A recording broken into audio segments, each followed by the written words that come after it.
Welcome to Crypto College. Success in crypto trading. This is very, very important.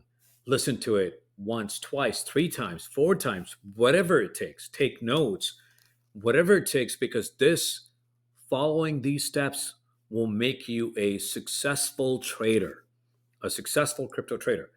People that become successful, they need to have these steps implemented in their lifestyle.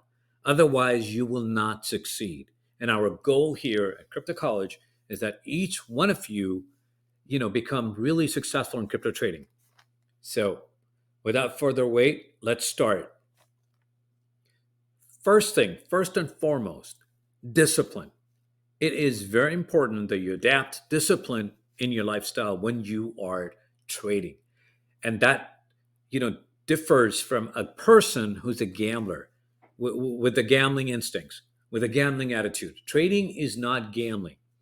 And you know the answer of this. You're probably wondering, how am I a gambler or a trader? Well, let's say if you're trading in the past for a year, 2 years, 5 years, 10 years, are you getting somewhere? Have you become a full-time trader? Are you able to draw income from this? Rely upon trading full-time? You're a trader. If you're at a coin flip, you're 50-50. You're a gambler. You're not a trader. So please pay attention to these rules that we're going to cover. And again, I say that I can't reiterate enough times to say this. You need to adapt these rules in your life if you want to become a successful trader. Setting daily goals.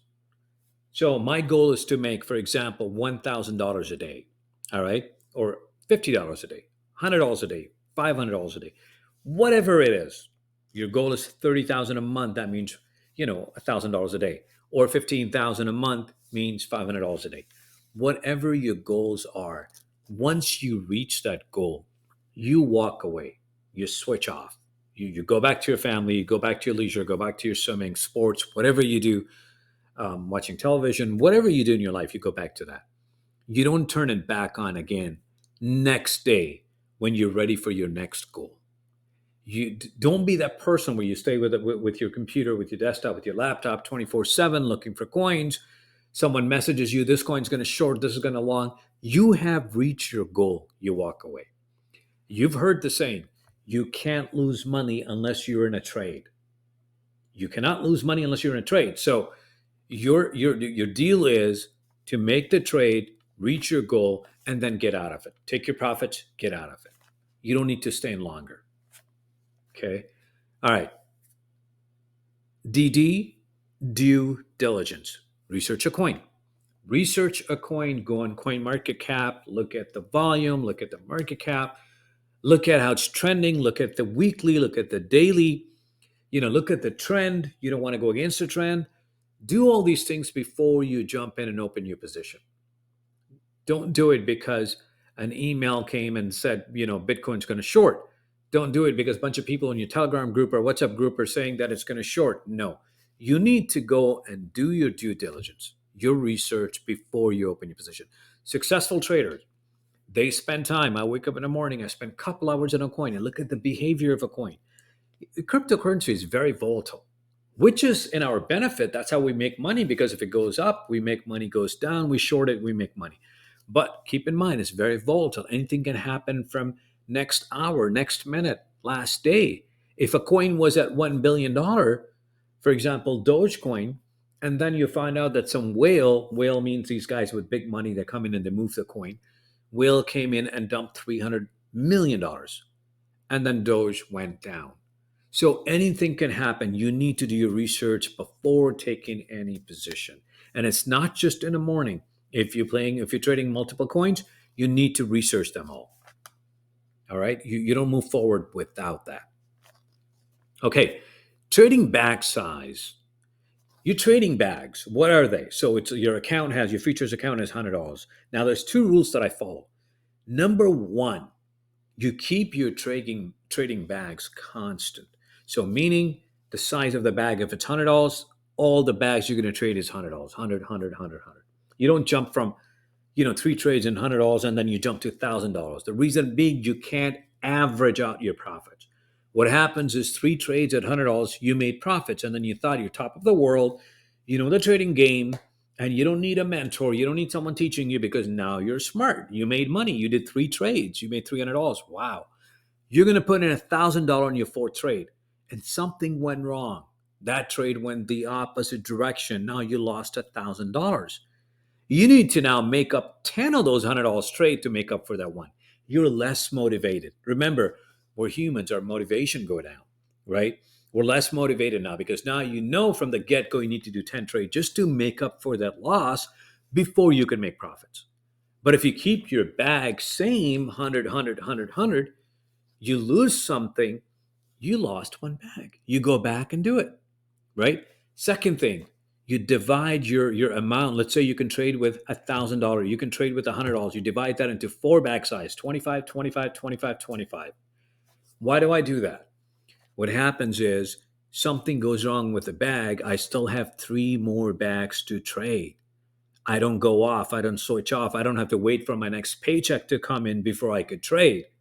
These are the problems that these traders face when they trade with a full size bag. Don't put all your eggs in the same basket. You've heard this a million times growing up, right? So, time for you to follow through. Divide that into four bags.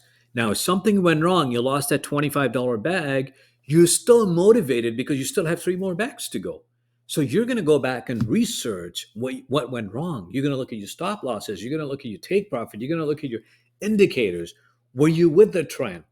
Were you following the strategy or not? Because you have motivation right now. You have money.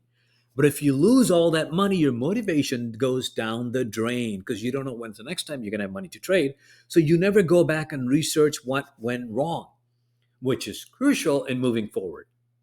So you understand that? That's why your trading bag should be two rules. Number one, break that into four bags, whatever amount you have, 100, 500, 1,000, whatever you're playing with, break that into four bags. And second thing, keep your bag the same. When you break it into four bags and you play with 25, 25, 25, your bags are automatically going to be the same size. Follow that, folks. You will be successful. Best times to trade. You want to trade when there's most money in that coin. When is the most money? Institutional money, investors, banks, all these bankers that trade. Normally, the time that I find when the most money's in there is right after lunch and before closing. So, depending on your time zone where you are, we're going to cover this in detail in other videos how to understand the perfect timing for trading. So, in the morning, I wake up, I spend a couple hours researching it. Once I'm sure what I want to do, then I enter a trade. So, that's the best way, is the time when most money is in there. Okay. And then best days, I find Monday to Friday to be the best days to trade. I also trade on the weekends and the holidays, but remember, I do two different back sizes. The weekend and the holiday back size is very small. And the reason being, there's not a lot of money in there. With crypto trading, what happens is come Friday night, a lot of people withdraw their money. Comes weekend, comes a holiday, people need money and they withdraw their money. So this is very common. You will see a lot of shorts. You will see a lot of red. We call it bleeding in the language during the weekends and during the holidays. So it's best to go with the trend. And that's why I have a smaller bag. In case something went wrong, I will not lose a lot of money. But it's good to get that action, that experience on the weekend and holiday. So I do trade on that, but I trade with a smaller bag. Monday to Friday, I do much bigger bag. Now, if you guys ever tried these scammy Telegram messages where they send out trade signal, which is all fake, by the way, folks, these are all fake. So when they send those out, it's they call that a pump and dump. They'll say, "Hey, we're going to send you a message. You're going to buy this coin, whatever." They're pumping a coin. They will always do that on Saturday. The reason is there's not a lot of money in there. So if a coin only has a couple 100,000, half a million, these whales, these guys with big money can come in and manipulate the coin. They can put in $1 million, it will shoot up. They can withdraw 300,000, it will dive down. So they can do a lot of things which are going to go against the teaching, against the indicators, against the way we use technicals and data, right? And that's why they do it on the weekends. Pump and dumps are mostly done on the weekends. Now, you trade with a better coin, bigger coin like Bitcoin or Solana or the coins that have like $1 billion market cap, $10, $20 million is not going to do anything to it. It's not going to move it in any direction. It's a lot more stable in a way for you to trade with, especially when you're a beginner. It is very important. In the beginning, you need to really follow and be as safe as possible because the money you're trading with, if you burn it a few times, you won't be able to move forward. So the smart thing to do is trade with less money, learn all these pitfalls, learn all these these these things that you're going to learn in your trading, and then you become very experienced. That's when you bring in your bigger bags and make more money because you save that bag till you experience, right? That would be the smart thing to do. All right. So you've heard of revenge trading. Now, I was a victim of this when I started trading because you relate when you see a coin, I'm trading render, I put in $1,000, render took 500 from me.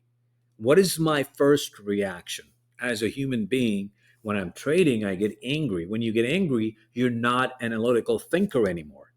This is the reason the real wrestling, not the one you see on TV, the real wrestling, you see the opponent, and what he does is he comes on a stage, and when he's ready to wrestle, he slaps the guy, hits him on the nose, hits him on his cheek. Why does he do that? He wants to make him angry so the guy will forget his all his moves. He won't be analytical anymore. When you become angry, you don't think, you don't analyze anything. That same thing happens with revenge trading. When you get angry, you think that coin is a human being. That's your ex partner that you hate. That's your ex lover. That's someone that you have a beef with. You start imagining as that person, and you feel like you got cheated. You want to take the money away from that person. You want to take that money back, and you go back in there and you try to trade. 99% of the time, you're going to lose again. Folks, you're not trading with humans. Most of the time, you're trading with machines, trading with bots, you're trading with algorithms that are trained to take your money. So you need to be smarter than them. You need to be smarter than that to make money, right? That's what happens when you lose money. You switch off, you walk away, you go for a jog, you do whatever you want to do, you take a few hours off, then you come back and analyze and go to a different coin. Don't be angry at that specific coin and keep dumping money at it because it's going to keep taking from you. Do not revenge trade. This is one of the biggest mistake newbies make is revenge trading. All right, last but not least, take profits. Take profits, folks. This is how you make money. This is how you pay bills. Your purpose of learning to trade is to earn an income. If you don't take profits and you become greedy and it goes, you set your profit first, you set your profits too high, you set it 100%, it goes to 20, goes to 30, goes to 50, you're greedy. You want more, it goes to 80. You want more, it goes to 90, you think it's going to hit 100, it will reverse from 95 and then start going back. So what happens now psychologically? It goes from 90 to 80. You're like, no, it's going to go back to 100 again. It goes from 80 to 70. You're still hoping it's going to go back to 100 because now you don't want to just take 70%. You were about to take 100%, right? It goes down to 30, 20, 10, and now you're negative. Forget about profit. Now you're losing your capital because of the stupidity. You should have taken those profits. So, folks, take your profits, set your stop losses. And we're going to talk about taking TP1, TP2, TP3. We're going to teach you all that. We're going to teach you how to move your stop losses. The minute you come into green, into positive, you move your stop loss to break even. The minute you go to 25%, you move your stop loss to 10%. Let us cover the trading fees. Let us cover some money, right? In case it reverses on you. Goes to 50, move your stop loss to 25. Goes to 100, move your stop loss to 50 or 75.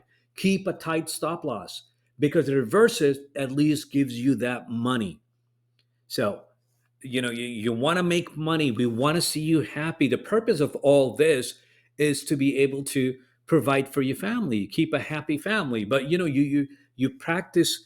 If you don't practice these steps and you keep losing money on a regular basis, guess what?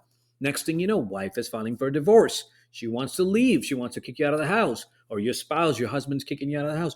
We don't want that. The purpose of all this to be have a happy family, enjoy vacations, have less time working. You all been working your life. We want you to get out of the rat race. 9 to 5 is a rat race, right? You get out, you work on your own. So do things that are smart, that's going to take you in that direction. Do not go back and do silly things that you've been doing in the past, which is not going to get you anywhere, right? Is everyone with us? All right. So let's hope, folks, this helped you out. And we're gonna talk about in the next lesson on stop losses and taking profit. Until then, safe trading.